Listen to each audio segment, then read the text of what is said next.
Good evening, everyone. Well, we are fortunate to have the opportunity to glean this evening from Dr. Jennifer Freyd's expertise in the area of institutional betrayal in cases of sexual violence, a timely topic for the Mitchell Hochberg Memorial Public Education Lecture. Dr. Freyd brings a wealth of experience from her research laboratory and her work with institutions. She and her students investigate the causes and effects of interpersonal violence and institutional betrayal. She's found that victims of abuse may remain unaware of abuse and betrayal, not to reduce suffering, but rather to maintain an attachment with a person or institution whom they view as vital to survival and development. Key insight. Dr. Freyd's understanding of the powerful role of attachment has been illuminating to me. I've been supporting a friend as he's dealt with sexual trauma of a family member. It's been invaluable to not only consider the challenges that the survivor faces, but also to recognize both the power of the attachment bond and the institutional dynamics that complicate the process of recovery. Dr. Freyd's work has directed my attention more fully toward the power of this connection as well as the systemic dimensions. Her emphasis on trust and social relations as central to traumatic stress have challenged commonly held beliefs about trauma and has pointed to new directions.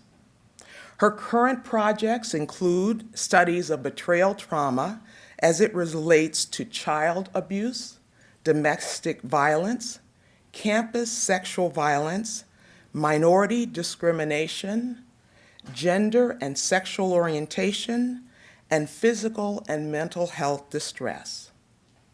Dr. Freyd is a professor of psychology at the University of Oregon. She received her BA in anthropology from the University of Pennsylvania and her PhD in psychology from Stanford University. In the spring of 2014, she was invited twice to the White House to share her expertise in sexual assault and institutional betrayal. She's a fellow of the American Psychological Association, the American Psychological Society, and the American Association for the Advancement of Science. She serves as the editor of the Journal of Trauma Dissociation. Her books include Blind to Betrayal, Why We Fool Ourselves We Aren't Being Fooled, and Betrayal Trauma, The Logic of Forgetting Childhood Abuse. Dr. Freyd, your presentation provides a rich opportunity for us to consider the implications of your research for our work as group therapists and for our life together as global citizens. Welcome.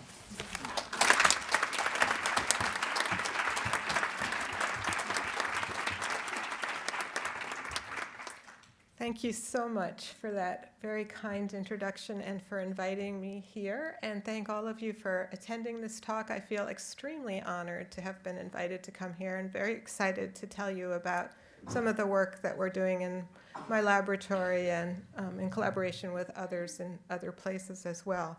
I've divided this talk into 4 sections. I will briefly tell you about interpersonal betrayal trauma and betrayal trauma theory going back really 25 years and explaining something about its history, then move to institutional betrayal trauma, which is what we've been focusing on a lot recently. I want to tell you something we've learned about the relationship between disclosures of sexual violence and betrayal. And then finally, I want to end with some suggestions and ideas about how we might prevent institutional betrayal and promote what I call institutional courage. And I am hoping there'll be time for some questions and answer period at the end of all that. My research is very collaborative. Everything I'm going to be telling you about, I've done in collaboration with other people. This is a picture of my students and colleagues in my laboratory a couple of years ago, and more current information is available on my website. This slide's also here to remind me to let you know that I do my best to put everything I possibly can on my website, all the measures we use, full text PDFs of the articles we published. So if you're interested, please visit it and download whatever is helpful to you. So first, interpersonal betrayal trauma. I want to take you back to 1992. This was an article published in the New York Times. And in this article, it talked about the case of Frank Fitzpatrick. Frank Fitzpatrick began remembering having been sexually molested by a parish priest at age 12. Mr. Fitzpatrick's retrieval of the repressed memories began, he said, when I was feeling a great mental pain. Mr. Fitzpatrick slowly realized that the mental pain was due to a betrayal of some kind and remembered the sound of heavy breathing. Then I realized I'd been sexually abused by someone I loved, said Mr. Fitzpatrick. But it was not until 2 weeks later that he suddenly remembered the priest, the Reverend James R. Porter.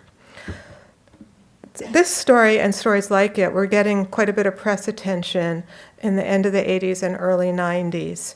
And at the time that this article was published and others, I was primarily doing research in human memory and cognition, which is what I had been focusing on in the early part of my career.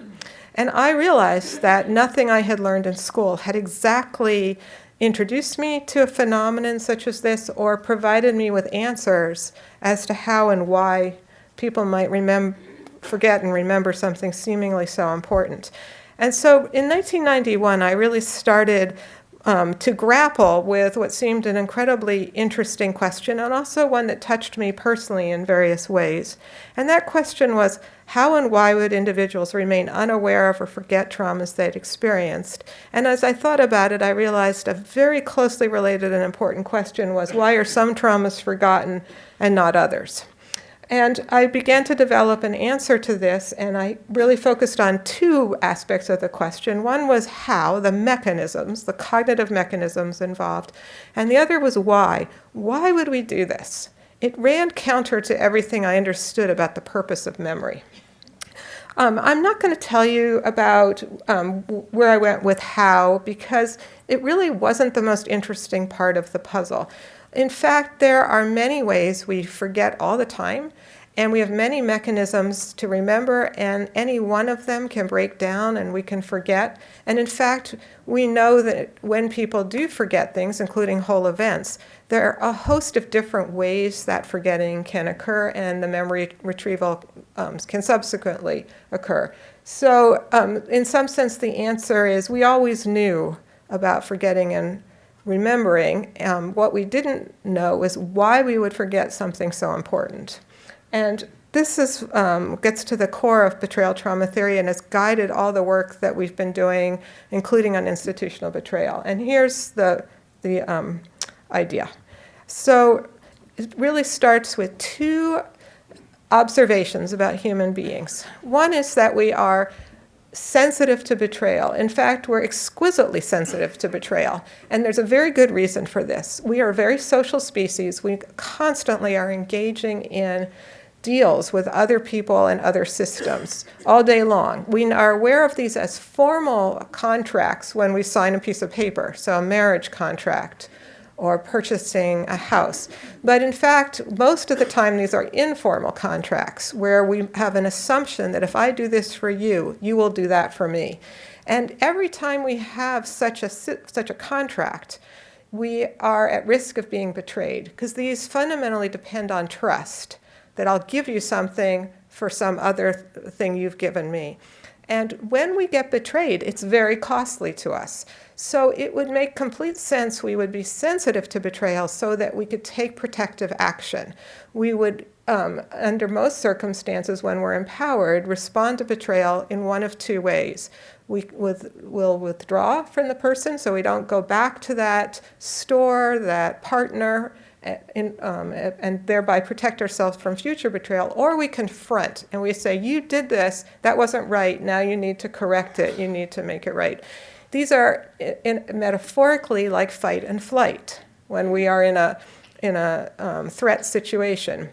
Withdraw or confront. Now, hold that in mind and think about something else that's true about us, which is that we are exceedingly dependent on other people to different degrees at different points in the lifespan.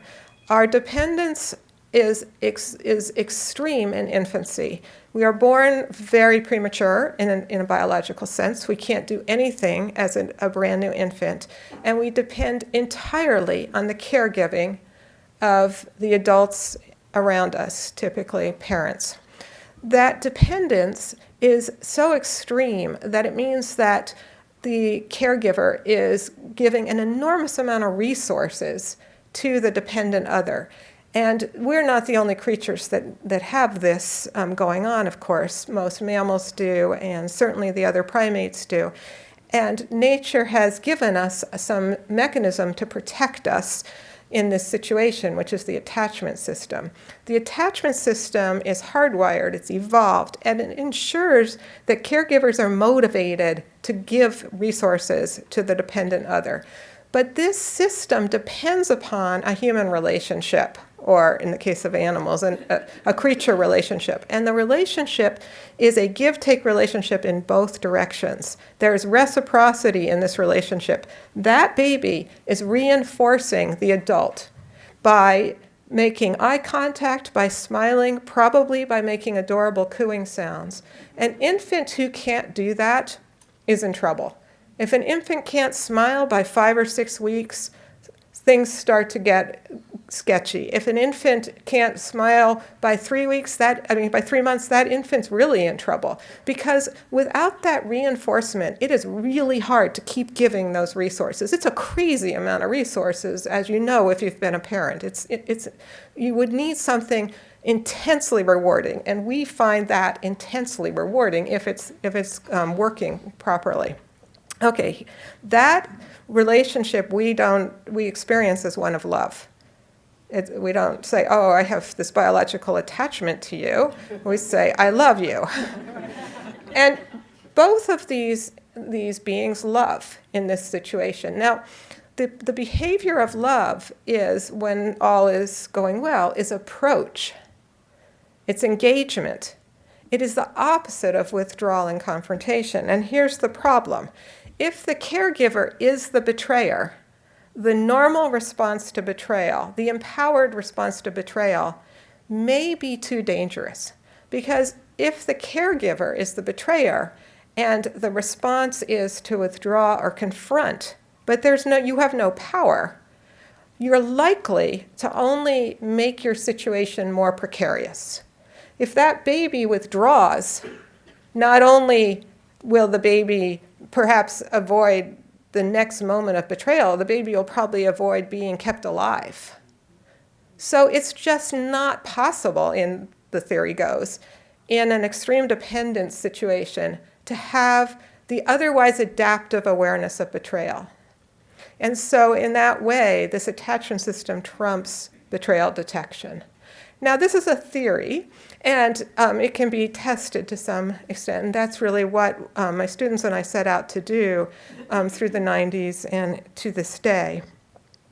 And what we refer to now is really we have the concept of betrayal blindness. That betrayal blindness is a survival mechanism.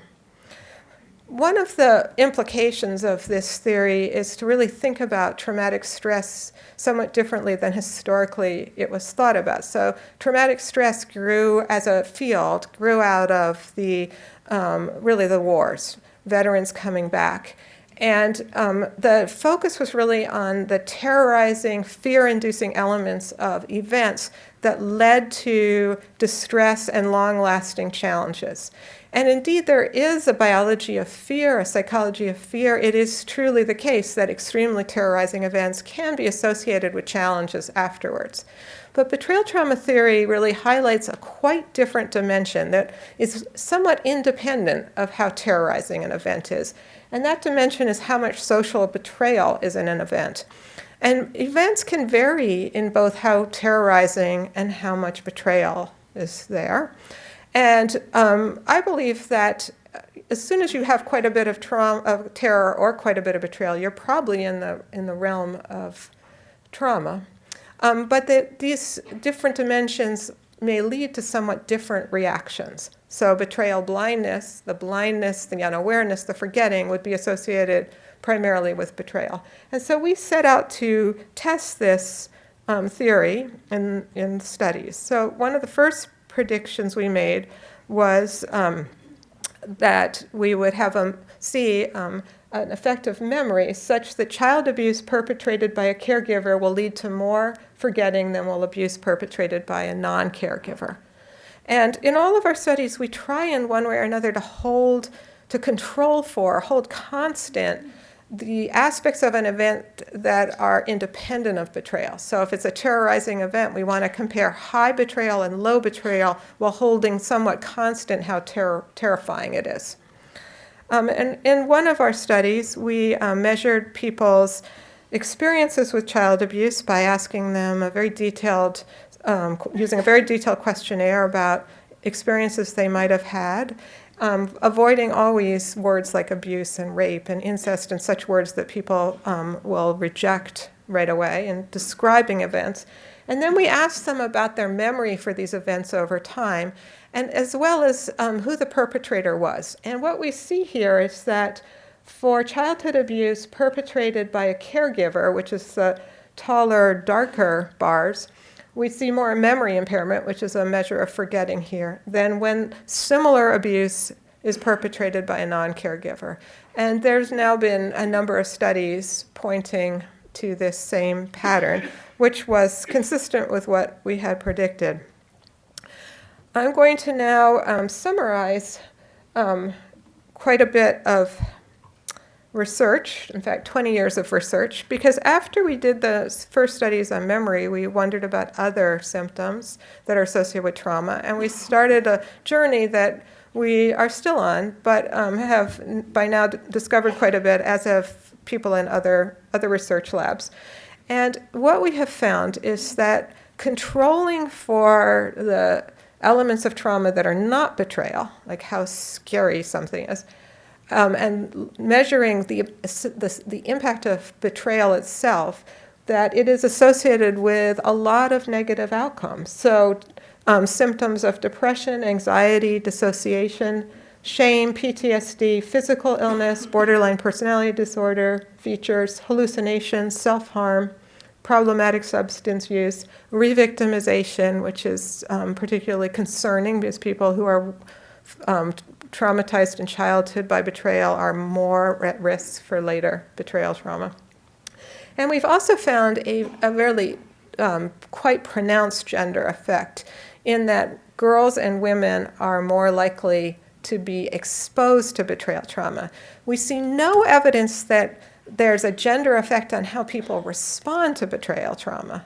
What we see is a gender effect in exposure.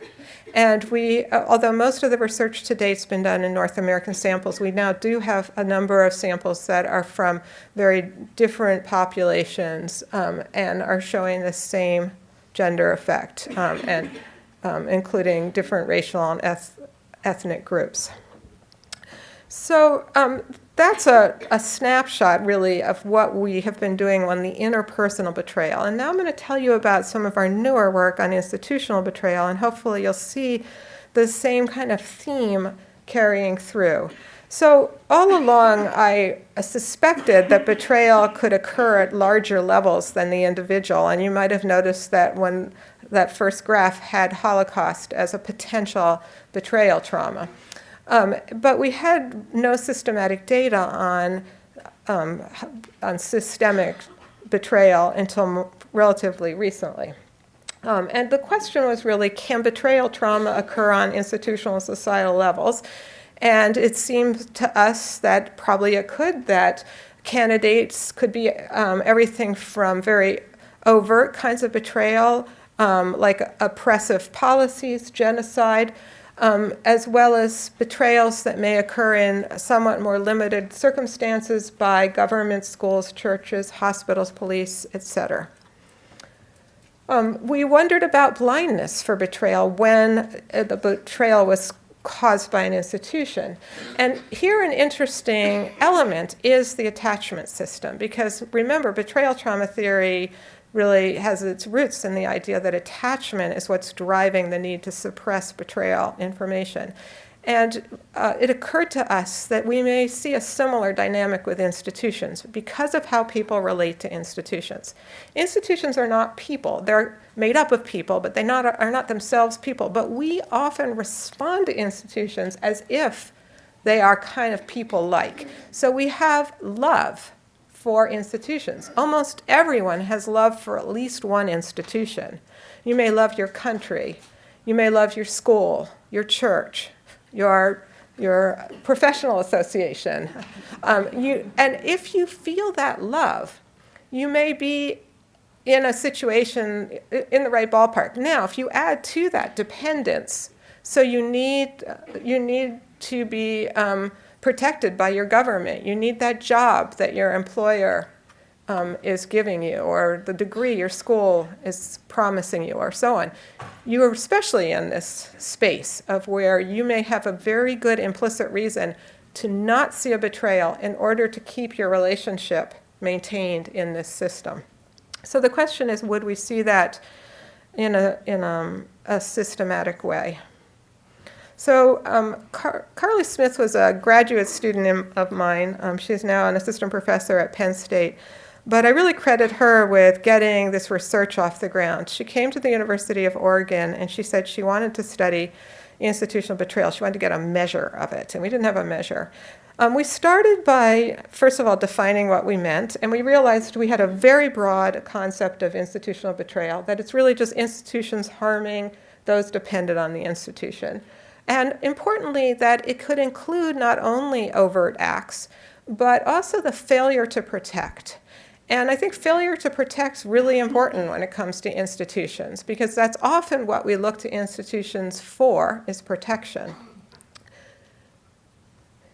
So we also broadened the definition of betrayal blindness to include the not knowing and forgetting exhibited by people towards betrayals, and this could include victims, perpetrators, and witnesses. And this is important in an institutional context because you may not be the direct victim of your institution, but you may be a bystander or witness, but under the same kind of pressure you might be as a victim. So if you see your coworker being mistreated, but you need the job, you now have an implicit motivation to not fully see that mistreatment that your coworker's experiencing.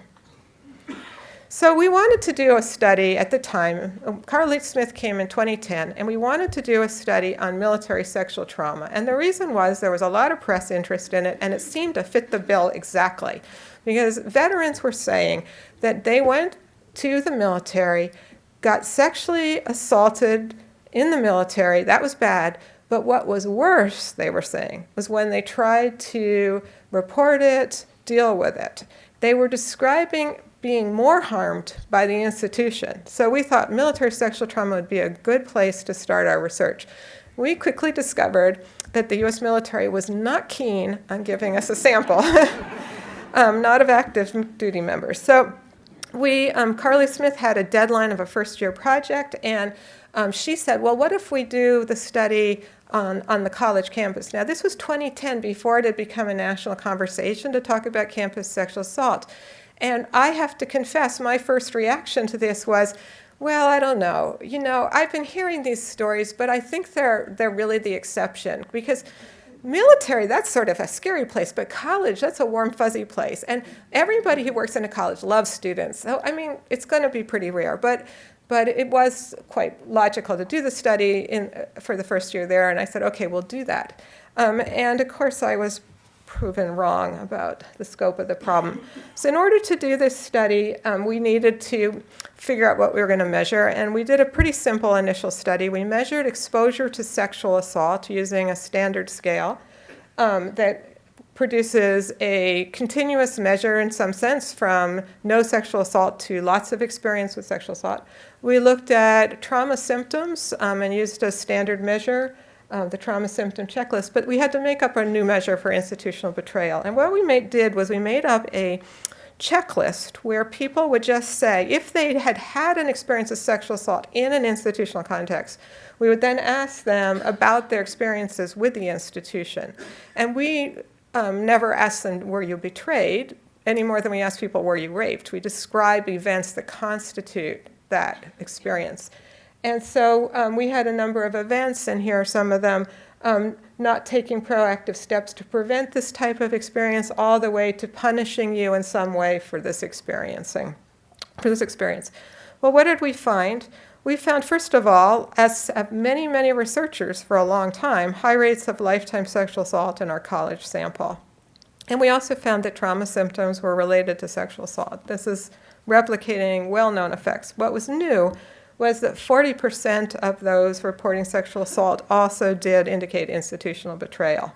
And trauma symptoms were related to institutional betrayal. And here's the way that relationship actually looks. What you have, down at the bottom, you've got sexual assault as I mentioned, a continuous measure. So, if out at 11, those were individuals who'd had a lot of experience with sexual assault. And 0 would be none at all. We have a symptom here, it's anxiety, but we'd see the same pattern for other symptoms. And the two different lines are with or without institutional betrayal. And what this really is showing is that institutional betrayal exacerbates the effect of the sexual assault.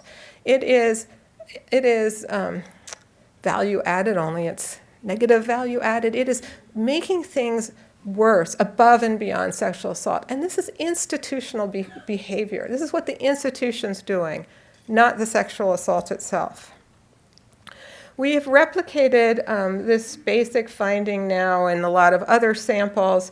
We did a number of big campus sexual assault studies in 2014, a couple in 2015, and keep finding around 40% of our students in different contexts are saying that who did experience sexual assault in college, also experienced institutional betrayal. We know now something about some of the effects of institutional betrayal beyond that first study. One thing we know is, and I always want people who are in positions of power in institutions to think about this, that institutional betrayal is also not good for the institution. One indication of that is that when we ask people, would you recommend this institution, they are less likely to recommend it if they've had institutional betrayal. We've looked at, I think, a related issue that I want to tell you about for a moment, and this is sexual harassment of graduate students. And here's a case where we went into this actually not thinking we were studying institutional betrayal when we were studying sexual harassment. But what we found was that female graduate students are particularly at risk of sexual harassment perpetrated by faculty and staff. Actually really high. We had over 35% of female graduate students having at least one experience of sexual harassment by a faculty or staff member. And controlling for other forms of victimization, harassment by faculty and staff is associated with decreased perceptions of safety, increased trauma symptoms, also increased experiences of institutional betrayal as measured by our measure. So if you're sexually harassed by a faculty member, you're more likely to have also had the institution punish you or so on, as compared to other kinds of victimization. And as I began to think about this, I realized sexual harassment by an employee is probably actually itself institutional betrayal. It just wasn't the way we are measuring it, because we are measuring really more the institution's failure to respond well to what we were initially conceiving as peer-on-peer behavior. But when an employee does it, it's somebody who kind of represents the institution. And then one other point about that is this was not physical, right? Primarily, this was not occurring in a contact form, and nonetheless was so devastating for people. Some of our other findings on institutional betrayal, it's particularly high exposure rate for college students when they go on study abroad. And this is not just due to being in a different culture and maybe being exposed to something in that other culture, but is really about how their own institution or the study abroad institution is behaving. It's people who are not identifying as heterosexual are at much higher risk for institutional betrayal as well. And my strong suspicion is that other minority groups are as well, but we don't have data that's as clear. In addition, it's associated not just with mental health distress, but physical health distress, so more doctor's visits and so on. Some other researchers did do a study with military personnel. In this case, these were veterans. And they looked at institutional betrayal with military sexual trauma survivors and found an association with PTSD symptoms, depression, and then something we have not yet measured but worries me greatly, which is they found higher odds of attempting suicide. Again, everybody in their sample had experienced military sexual trauma. So when I say higher odds, I mean higher odds because, or for those people who are reporting institutional betrayal. There's more research emerging in other systems, not just college campuses or the military, and not just looking at sexual assault, because obviously institutional betrayal involves lots of other things as well. And there's some couple of special issues of journals coming out, if you're interested. And then I'm particularly excited about an upcoming conference that is going to be next month in Portland, Oregon, that is organized by a group of sociologists on institutional betrayal, specifically within academia, but not so much looking at how academia responds to sexual assault, but other kinds of institutional betrayal, discrimination and bullying and retaliation. Okay, I want to now switch to a little bit of what we've learned about disclosure, because I think it's really related to institutional betrayal and quite interesting. So, response to disclosure, when people tell you something bad has happened to them, the response is very, very powerful. So we know from research that if somebody discloses a traumatic event, especially a stigmatized event like rape, and they get a negative response, their well-being plummets. There's research out of Sarah Ullman's lab to suggest that social response can account for more of the variance in how people are dealing with rape in adulthood than any characteristic of the rape itself. And we also know that a positive response can be associated with good outcomes. And if you think about it, if somebody doesn't disclose at all and there's any kind of ongoing situation, without disclosure, it's going to be really hard to prevent future instances and address ongoing need. But if disclosure can lead to making things worse, then it's quite logical for people not to disclose. That's an enormous risk for people to take. So it behooves us, those of us who receive disclosures, and I would say that's everybody in the world, potentially, it behooves us to respond well so that we don't cause additional harm. And importantly, institutions are often the receivers of disclosures, and if institutions respond poorly, that just gets us right back to institutional betrayal. So we do know something about what responses are harmful, and I'm sure all of you, know a lot about this too. But we know that blaming, invalidating, punishing, taking away control, and turning the discussion to the self, distraction, and not acknowledging are all forms of negative responses to disclosure. I want to stop for a second on the issue of control, because I often, when I'm talking about these things, people get right away why blaming or invalidating might be bad, but maybe not getting the taking away control. But taking away control is a very powerful negative response to disclosures, at least when it comes to sexual victimization. And it may be, in some research, suggests the most potent negative response. And one of the domains where I'm seeing this play out strongly in our current society is a rush to make rules that have the form, if you hear of somebody's sexual victimization, you need to go report it to somebody else. Those rules are, I would argue, taking control away from the victim or survivor of the sexual event or whatever event it is, and probably quite potentially harmful to people. Another pernicious response is one that I call DARVO, and this is a term that I made up just to remember these constructs. So it stands for deny, and this is what I first was thinking about it in terms of how perpetrators often respond when you try to hold them accountable. So deny they did it, attack the person making the accusation, and here's the really important part, reversing the victim-offender roles.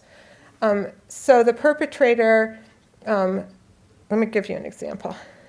All right, these were real words said by somebody, and you're never going to guess who said these words. None of this ever took place. You are a disgusting human being, and I am the victim. This is DARVO. Who would say that?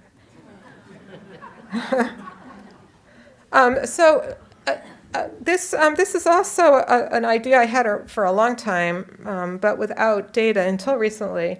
Sarah Harsey and I and Eileen Zurbriggen have started to do some studies, and we now have a couple of studies under review. In one of them, we studied DARVO experiences as reported by students, and we found that these elements of DARVO hang together statistically. So if somebody confronted somebody about a wrongdoing, and they got a denial response, they were more likely to get attack and reverse victim and offender than if they didn't get that first denial effect.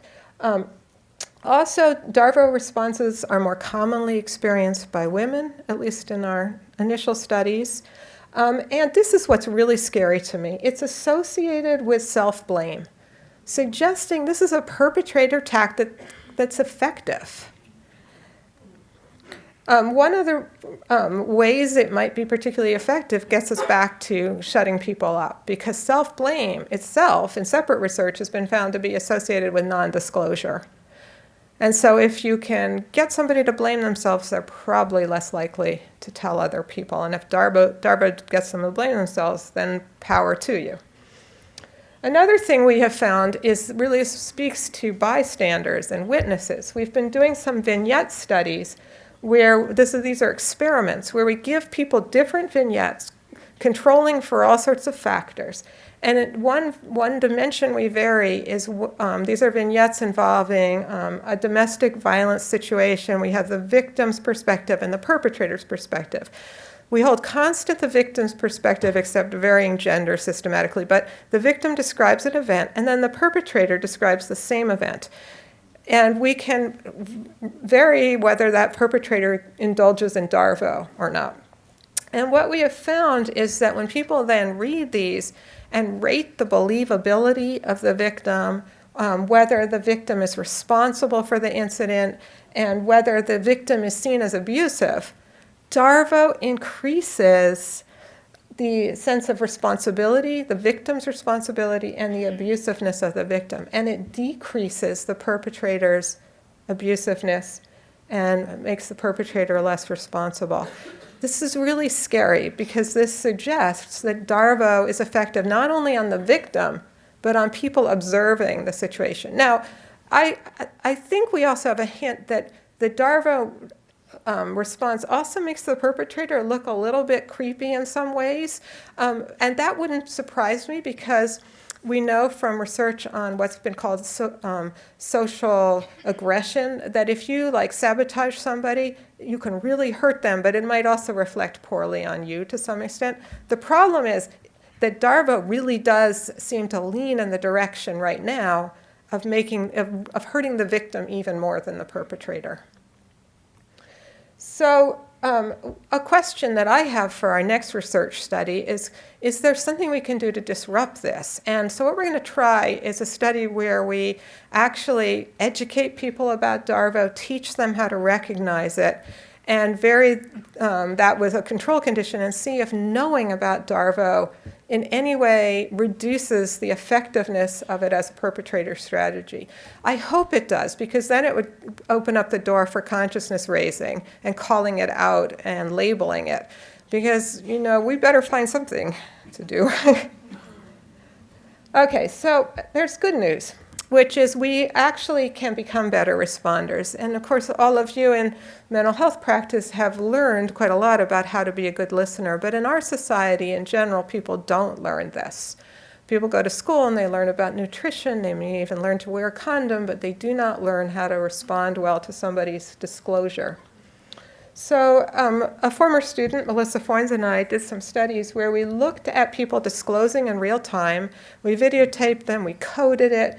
And one of the things we studied was whether we could teach people to become better listeners. So people came into the lab with a friend, they disclosed something upsetting, and we varied experimentally whether they had learned some tips on how to be good listeners.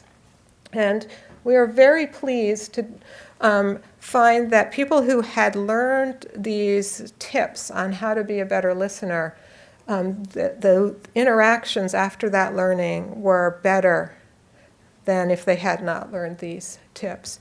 And I think that this is kind of, in one way, remarkable, but in another way, suggests that probably part of the problem is that people just are so ignorant. They don't know the most basic things. Now, if somebody's being a bad listener because of they're sort of a bad apple, this isn't going to help. This is going to help if somebody means well and doesn't have a clue how to respond.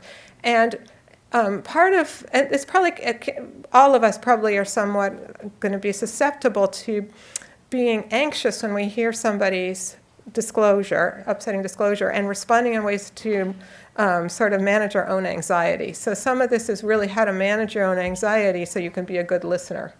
And it's a one-page tip, and you're welcome to get it on my website. It might be available as in your app somehow. But it has just 3 sections about body language, verbal skills, and words that convey support. So I'm going to move to the last section now and hopefully pull this together. And this is about how do we prevent institutional betrayal. And I'm going to go through one by one 10 suggestions. So 1, we actually have quite a number of laws on the books that we don't necessarily comply with. And as a minimum, we should comply with all laws intended to prevent things like sexual violence and intended to promote educational equity, safety from violence, and all those things. It's amazing to me when I start to work in institutions and discover how much non-compliance we have of laws that are designed to protect people. But it's not enough to stop with compliance because we don't have adequate laws. They're a good first step, but we need to go beyond that. And often we're at risk of turning compliance into checkbox situation, which can then just lead to more institutional betrayal. It's important to attend to the spirit of these laws and not get too obsessed with the details. Respond well to disclosures. It seems pretty clear that institutional failures in responding to disclosures can become a kind of institutional betrayal, and this is something we can address and do something about. And here are some of the things that we should do: respecting the survivor's autonomy, validating, and so on. Bearing witness and being accountable and apologizing. These are related to responding well, but they're also about the institution taking responsibility. And I'll end with a story of an apology that I think was quite remarkably effective. Cherish the whistleblower. This is very important for institutions because institutions seem to have a knee-jerk reaction to whistleblowers, which is completely counterproductive to the institution's own well-being. Whistleblowers are individuals who usually start within the institution trying to bring to light some wrongdoing or problem. And when the institution responds to that by punishing and silencing and shutting them down, the institution is throwing away valuable information. So there are a few examples of where institutions actually have institutionalized responding well. The software industry, at least at the level of finding software bugs, pays people to find software bugs. Similarly, auto manufacturing will hire people to go find what's wrong. So it's known that whistleblowers can protect the institution, but we've done a very poor job in general of really building that into our systems. Engaging in self-study. So one can take, for instance, the institutional betrayal questionnaire and turn it into a self-study tool and ask, are we doing these things? Is it possible we are punishing people who are trying to report their negative experiences and so on? And perhaps even more powerful, conduct anonymous surveys. So people who are trapped in an institutional betrayal situation, by the very nature of it, are not going to be able to tell you that safely unless they're very powerful. So anonymous surveys are a way to get the honest reactions and answers from people while maintaining safety. And we've been doing this on my own campus. I've been running these surveys at first against all the wishes of my administration. Eventually they sort of were like, oh, okay. But the data have been very powerful in changing how the institution goes forward. Because the local data really says, no, it really is in our backyard. And here's what's really going on. Also, I think these anonymous surveys are an intervention, because as soon as you do an anonymous survey, it communicates to individuals who may not have a lot of power that the institution cares about what they think and about these issues that are typically not discussed. One bit of indication we have on this is we collected data on this. We asked people, and we've been doing this for years, how they feel about being asked about these very stigmatizing experiences. And one of the questions we ask is how distressing, because people say, oh, you can't ask people because they'll get re-traumatized. But we see no indication that asking objective questions about people's experiences is re-traumatizing. The people describe these as neutral in their overall stressfulness. What we do see is that people believe these questions are very important. And this is true of both males and females. So I believe anonymous surveys on stigmatized issues are perceived by most people in a very positive way. Then the next thing is to use this data to guide policy. So make sure policy is grounded in actual data in the local setting. And make sure, in the case of anything to do with trauma, that policy is trauma-informed. Part of what happens with institutional betrayal is just not paying attention to what we know about trauma-informed care. So you see this in the judicial system all over the place, where if people would take the time to learn what we know about how to deal with victims, they would cause way less harm than they're currently causing.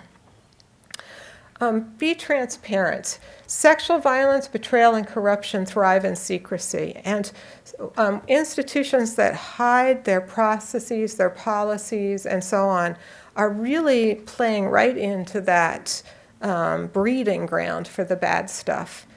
Of course, we have to honor people's individual privacy, but I'm talking about all the other things that we can make transparent.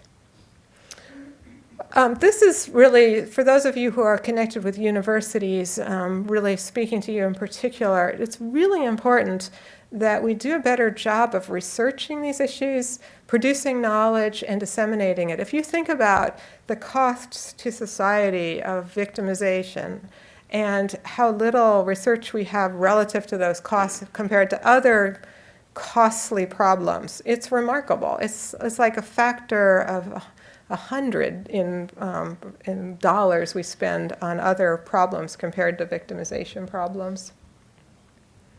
And then commit resources to these various suggestions. And I'm sure there's many other things we can do. But the interesting thing to me about institutional betrayal is it is a totally solvable problem. We are the institutions. We make them up. We are adults. These institutions have resources and power, and we can fix this. I know there's some problems that are really hard to fix. Sexual violence is going to be a really hard problem to fix, but institutional betrayal, I do believe we could make a big dent in quickly. I want to conclude with an example of where I think things worked quite well. And this is a story from Oregon State University. Now, first of all, I need to make sure you understand that I am at the University of Oregon. And that is different. The University of Oregon is in Eugene, Oregon. It's an idyllic town surrounded by beautiful mountains, not far from the ocean. Grapes and hazelnuts, and it's called the Emerald Valley, and it really is beautiful. 45 miles away is Corvallis, Oregon. It's an idyllic town surrounded by mountains and wineries, and it's really idyllic. And these are where the two state institutions are. And I wish Oregon State was my university because of what happened there. So go back to 1998. Brenda Tracy was unfortunately, tragically, raped by a gang rape, and some of the assailants were football players at the school. And both Oregon State and my university are big-time football schools. And she reported this rape both to the police and the university, and it went very, very poorly, as most of these cases historically have. And she was misled to think she didn't have much evidence. Her rape kits were destroyed. The two football players had 1 game suspensions and community service. That was it. And no one talked to her from the university. No one. That was 1998. Well, Brenda Tracy went on with her life, but she paid a big price for this. She struggled. It was difficult, but she did the best she could. She got a nursing degree. She raised some kids. And then 2014 came around, and in 2014, the conversation nationally had turned to campus sexual assault. And in Oregon, there was quite a bit of attention to concepts like institutional betrayal. And Brenda Tracy was reading this stuff, and she suddenly was like, well, wait a minute, what happened to me? That was 16 years ago. And my life's been on this course, and like, why? And she made the brave decision to call up Oregon State University and ask them, what happened to my case? At first, they blew her off, but she went to a reporter, a very widely read reporter, a sports columnist, and told him, and he wrote a column about her story. And then things really started to happen. Okay, so this is a story about Oregon State University and something really bad that happened there.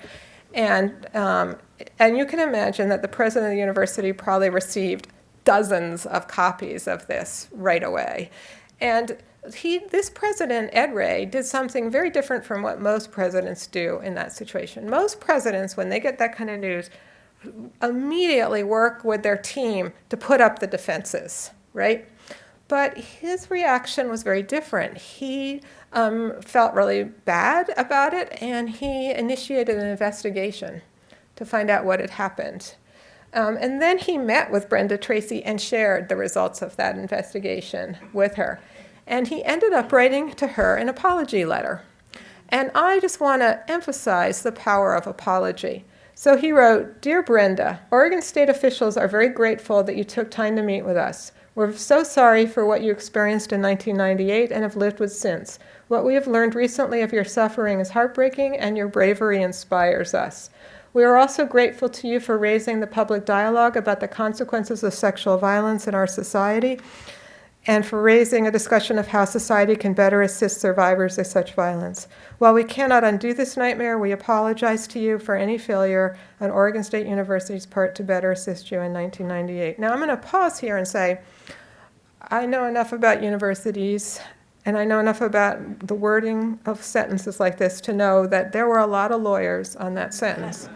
But it's okay, because the lawyers let the president write this sentence, and I'm sure they modified it, but it was his authenticity came through. It was an effective apology, and it didn't get him into legal trouble. So it can be done. As promised a few weeks ago, we conducted an exhaustive review of the facts of how OSU handled this matter 16 years ago. This review was completed this past Friday, and we want to share the results of that review with you. And so he gave her the review, and there was more to the letter, but that's kind of the heart of it. And then he didn't stop there. He apologized, and then he hired her. He hired her, and she became his consultant And they started to work together, and they did a lot. They changed that campus. In 2 years, they changed that campus. And Brenda Tracy's gone on to become a national figure. She's now working on campuses all over the country, trying to address these problems because, there's a lot of campuses with these problems. But to me, this indicates that institutional betrayal is something we can do something about, and that apology is really powerful. I've looked at a few other cases of apology. I had one case of a woman who had gone through a really terribly botched child abuse prosecution 30 years ago, went back to the prosecutor's office, new prosecutor, same office. The new prosecutor apologized to her for how things had been botched 30 years ago. This woman told me she'd been in therapy for 30 years and nothing had been as effective as this one apology letter. And I believe her. So I really feel like this is something we can do. And each of us is in institutions. We're probably in institutions that are engaging in institutional betrayal. And there are things we can do to reduce that. So, as I said, ending sexual violence and some of the other things we're dealing with, there's going to be a challenge. It's going to take time and effort. But this is institutional betrayal is something we can do, and it will help us on those other paths. So thank you very much.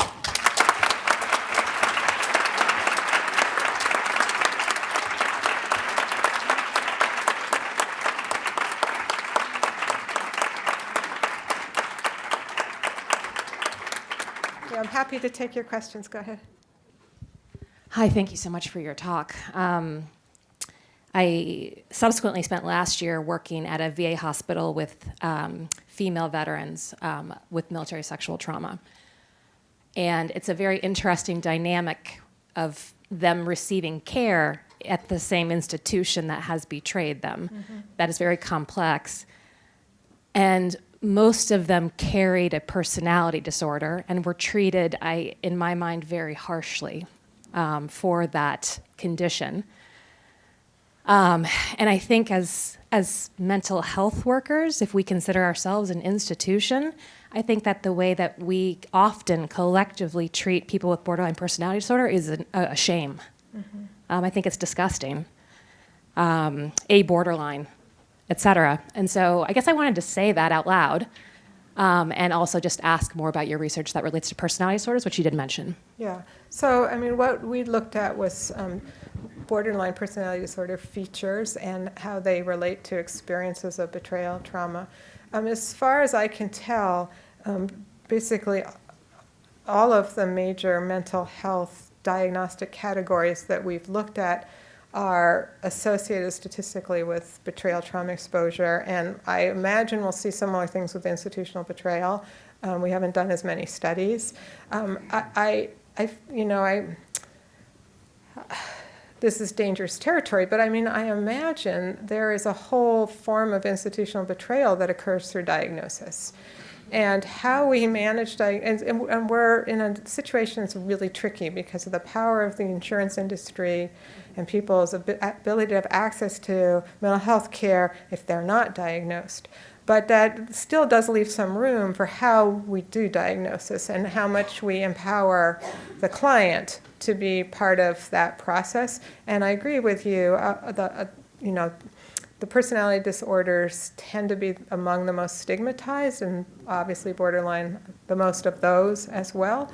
And often people that get diagnosed with borderline personality disorder can be diagnosed with something else. But it also strikes me that taking somebody's critique, whistleblowing or any kind of critique, and turning it into a diagnosis can just be part of DARVO. It's just can be retaliation.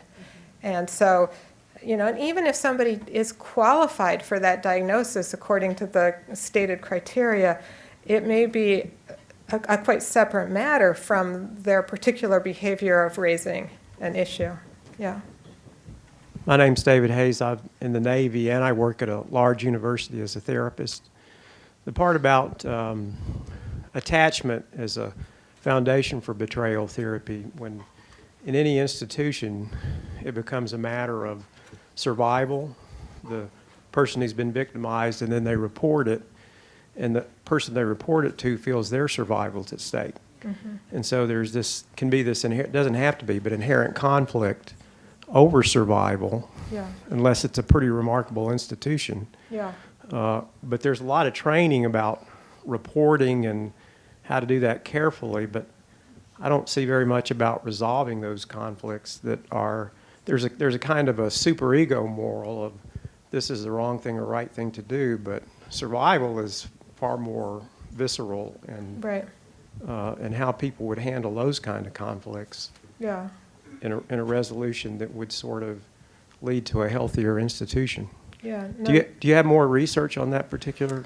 I think the more general issue is that people can be in a caught up in sort of the same bind at different points in the system. So an example within the college system is most colleges now realize they have to have somebody called the Title IX coordinator. Now, Title IX is an old law, but it wasn't really being complied with until relatively recently, and it's still not. But Title IX coordinators have the job of overseeing compliance with Title IX. And I have had Title IX coordinators tell me that they receive information about cases that they know should be pursued, investigated, and so on. But they get shut down by their university presidents on those cases. So those Title IX coordinators who are empowered relative to maybe the student telling them are disempowered relative to the president of the university, and they feel that their whole job's at stake, that if they don't do what the president said, they're going to lose their job. And they may also feel that they're also going to let down a lot of other people dependent on them. So I think that dynamic's really real, and so that in investigating institutional betrayal, we need to be looking at it at each level of the system. And just real quickly, I know a lot of us see the same thing in siblings, where one sibling tries to say what happened and the other feels their survival is threatened, and then the siblings can be alienated for life. Yeah, good point. Okay, thank you so much. Thank you very much.